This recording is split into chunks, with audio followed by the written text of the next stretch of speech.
Hello friends, आप सभी का स्वागत है मेरे चैनल दिल की बात ऋचा के साथ।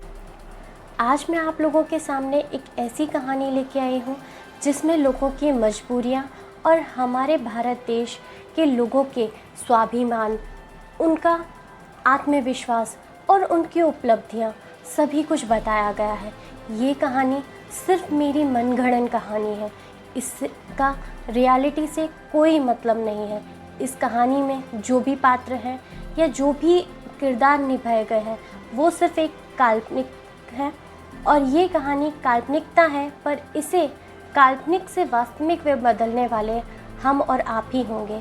और अगर ये कहानी वास्तविकता में बदल गई तो सच मानिए हमारा देश कहाँ से कहाँ पहुँच जाएगा ये हमें खुद भी नहीं पता। अगर ये कहानी रियली में वास्तविकता पे पहुँच गई तो हमारे देश में किसी विदेशी चीज़ों को लाने की ज़रूरत नहीं है। हम खुद एक इतने बड़े ब्रांड और इतने बड़े निर्माता बन जाएंगे कि हम विदेशों में अपने यहाँ की चीज़ों को भेजेंगे और वहाँ से इनकम हम करेंगे।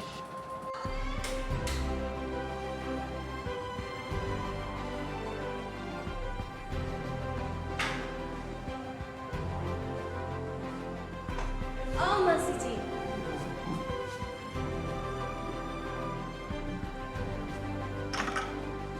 ओ मासी जी। हाँ, कैसी हो? बस बढ़िया। बढ़िया चल रहा है अभी? हाँ ठीक है, आज बहुत दिनों के बाद सोचा कि लाओ आज लॉकडाउन खुला है हाँ। तो आज जाते हैं, सबकी खबर निकाल आते हैं। कैसा है आपका हॉस्पिटल का काम? अभी चल रहा है, 2 महीने से तो काफ़ी बिजी था हम लोग, तो 2 महीने तक तो सवाल ही नहीं आता घर पे आने का। तो सही बात। इस तरीके से अभी चलता है सब। थोड़े अभी लॉकडाउन में अभी जो थोड़ी भीड़ छोड़ी है अभी सब घर पे आ जा सकते हैं।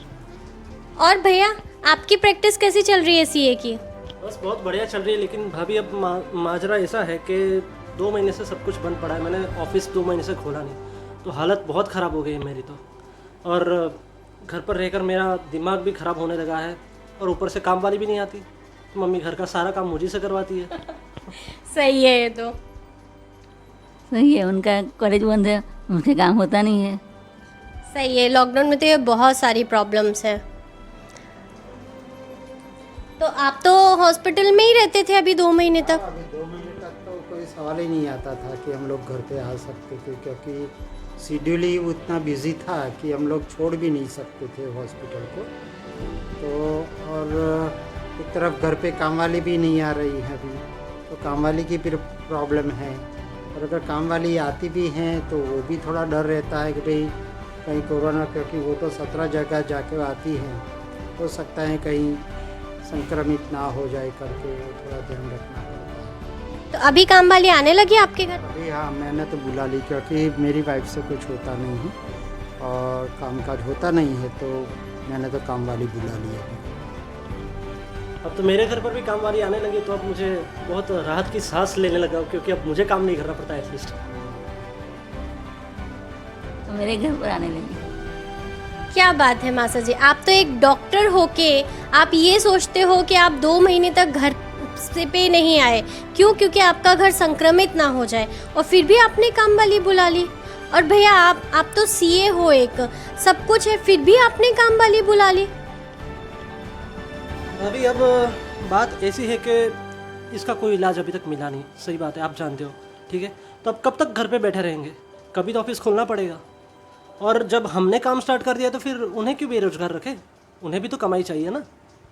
सही बात है, आपने बिल्कुल सही कहा कि हम उन्हें बेरोजगार क्यों रखें, उन्हें भी काम चाहिए। पर आप ये बताइए, आप सबके पास अच्छा खासा पैसा है, जैसे कि हमारे घर में कपड़े वाली आती है तो कपड़े के लिए हम फुल्ली ऑटोमेटिक मशीन ले सकते हैं, साथ ही साथ बर्तन वाली आती है तो डिश वॉशर ले सकते हैं, और अगर हमारे यहाँ पे झाड़ू पोछा वाली आती है तो हम वैक्यूम क्लीनर ले सकते हैं, और ये तो 1 टाइम इन्वेस्टमेंट है। और आपने जैसे कि हमें बताया कि इनको हम बेरोज़गार क्यों करें, सही बात है, बेरोज़गार हमें किसी को नहीं करना। पर ये बताइए कि आप लोगों के पास इतना पैसा है तो क्या हम लोग अपने जो भी मेड्स आती है उसको हैंड वॉश और सैनिटाइज़र ख़रीद के नहीं दे सकते कि वो लोग हाथ को बार बार वॉश करें और सैनिटाइज़ करें, और साथ ही जैसे कि गुजरात में तो खाकरा बहुत चलता है, तो इसको बना के सेल करें, अचार है, पापड़ है, पापड़ी है, या कोई अन्य पैकिंग का काम करें। अभी तक हम लोग बाहर से, अपने इंडिया के बाहर से पैकिंग कराते हैं, वो हमारे यहाँ पे भी हो जाता है। और तो और ये भी नहीं है, आपको शायद ये भी पता होगा, आपने भी सुना होगा कि हमारा इंडिया है वो बहुत जुगाड़ू है।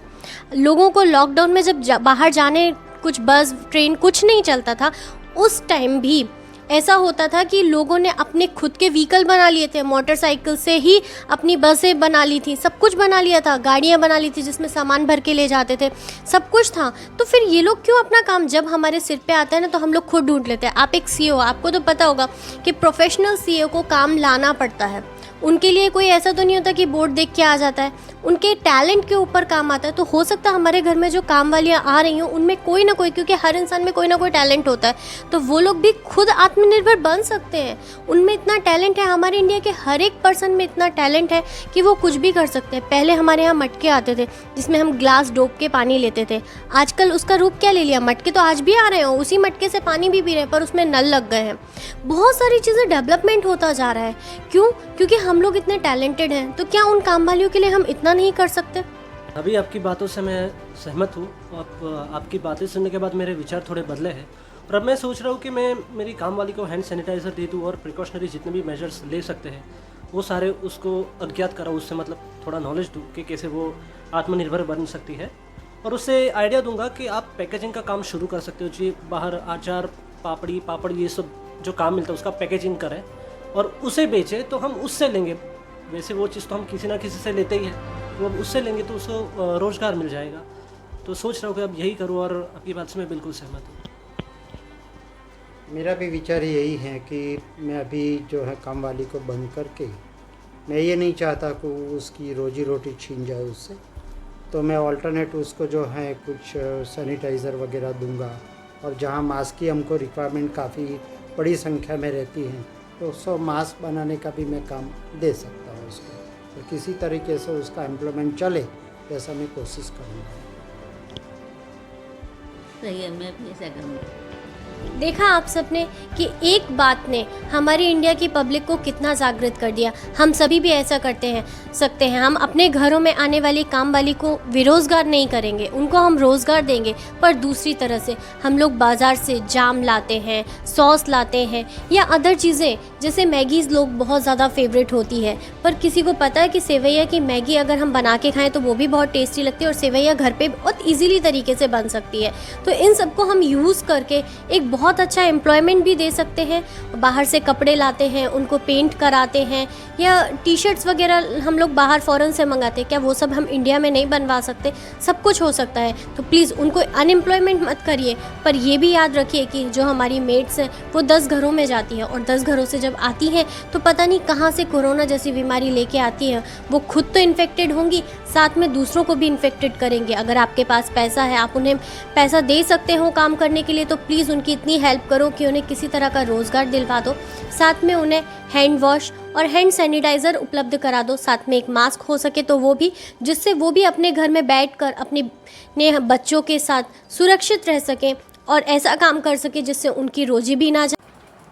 आपने इस कहानी में देखा कि एक इंसान की पहल और बाकी इंसानों का उसमें साथ देकर कुछ लोगों को आजीविका मिल गई, कुछ लोग सेल्फ एम्प्लॉयड हो गए, और कुछ लोग ऐसे भी हैं जिनका खुद का रोज़गार चालू हो जाएगा।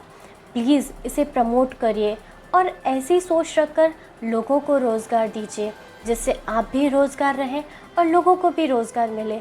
अगर हम किसी का अच्छा करेंगे तो भगवान हमारा अच्छा करेगा। प्रकृति का यही नियम है, जब पेड़ पर फल लगते हैं तो वो झुक जाता है, ना कि वो अकड़ा खड़ा रहता है। इसी तरह अगर हम सच्चे पढ़े लिखे इंसान हैं, या हम में सच्चाई में थोड़ी सी भी बुद्धिमानी है, तो हम लोगों के सामने थोड़ा सा झुककर उनके सामने ये एक उदाहरण प्रस्तुत करें कि हम लोग साथ मिलकर लोगों को रोज़गार तो देंगे, साथ ही साथ इस महामारी में, इस दुर्गत स्थिति में जहां हमारा घर से निकलना तो बहुत दुर्गम हो चुका है, साथ ही हम एक हर पल एक डर के आगे जीत रहे हैं, एक डर के आगे जी रहे हैं। वो डर कि कहीं हम घर से निकलते तो हैं, पर क्या वापस आ पाएंगे? क्या हम स्वस्थ हैं? ये सभी डर से हम जी रहे हैं, तो क्या वो लोग नहीं जीते जो हमारे घरों में काम करने आते हैं? उनका घर भी ये नहीं सोचता कि वो लोग कितने घरों में जा रहे हैं। उनके बच्चे ये नहीं सोचते कि हमारे पेरेंट्स को अगर कुछ हो गया तो हमें रोटी देने वाला कौन है। वो भी यही सोचते हैं। तो प्लीज़ इस मुहिम में साथ बढ़िए, आगे बढ़िए और एक बार विचार करिए कि आपके आसपास ऐसा कौन सा रोज़गार है जो आप अपने घर में आने वाले सर्वेंट्स को वो देकर उन्हें स्वरोज़गार बना सकते हैं। और रहे घर के कामों की बात, तो आजकल की लेडीज़ इतनी दुर्बल नहीं है कि वो अपने घर का काम ना कर सकें। वो इतनी शक्तिहीन नहीं है कि अपने घर के छोटे से काम ना कर सकें। हमारे भारत देश की नारियां तो इतनी प्रबल हैं कि जो चूल्हे में खाना बनाती थी, जो वनों से लकड़ियां लाती थी, आज वो नारियां घर में बैठकर गैस पे खाना नहीं बना सकती या खुद के बर्तन नहीं साफ़ कर सकती। मैं मानती हूँ कि आजकल हम लोग ना ही खाना प्योर खाते हैं, सभी चीज़ में, खाद्य पदार्थों में, सभी में केमिकल होता है। यहाँ तक कि दूध भी हम केमिकल वाला ही पीते हैं। पर क्या हम लोग इतने कमज़ोर हैं कि हम घर का काम में अपनी घर की लेडीज़ को हेल्प ना कर सकें? अगर बर्तन धोने हो तो क्या ऐसा नहीं हो सकता कि हर घर में लोग अपने बर्तन खुद ही धो डालें, कि लेडीज़ को बर्डन ही ना पड़े? क्या ऐसा नहीं हो सकता? जहाँ हम दुनिया में ये कहते हैं कि हमारे भारत देश की औरतें, हमारे भारत देश की लड़कियां कंधे से कंधा मिलाकर चलती हैं, नेवी हो, फौज हो, वैज्ञानिक हो या कुछ भी हो, जब वो हर जगह साथ होती हैं तो उनको घर में हम क्यों हेल्प नहीं कर सकते? जब एक बॉस एक लेडी होती है तो उसकी बात हम मान सकते हैं, और घर की बॉस को हम थोड़ा सा हेल्प करने में कतराते हैं, उसमें हमारी मर्दांगनी कम हो जाती है। ऐसा क्यों हम उस औरत को इतना सम्मान नहीं दे सकते?